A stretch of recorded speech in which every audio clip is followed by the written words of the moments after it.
بسم اللہ الرحمن الرحیم۔ السلام علیکم۔ آج کی اس ویڈیو میں ہم بات کریں گے ماہ رمضان کے 25ویں شب کی فضیلت۔ شروع کرنے سے پہلے ایک چھوٹی سی ریکویسٹ کرتا ہوں، اگر چینل پر نئے ہو اور سبسکرائب نہیں کیا تو برائے مہربانی چینل کو سبسکرائب کریں۔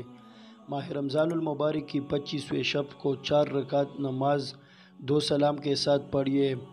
سورۃ فاتحہ کے بعد سورۃ قدر ایک بار، سورۃ اخلاص 5 بار ہر رکعت میں پڑھیے۔ بعد سلام کی کلمہ طیبہ 100 بار پڑھیے۔ بارگاہ خداوندی تعالیٰ سے انشاءاللہ تعالی بے شمار عبادت کا ثواب عطا ہوگا۔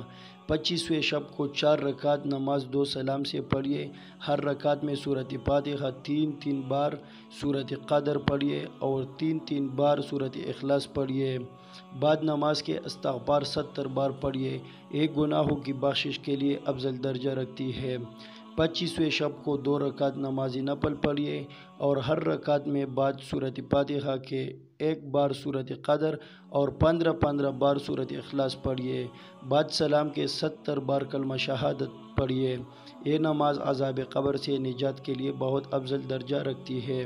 25ویں شب کو 7 مرتبہ سورۃ دخان پڑھیے، انشاءاللہ تعالی عذاب قبر سے محفوظ رہے گا۔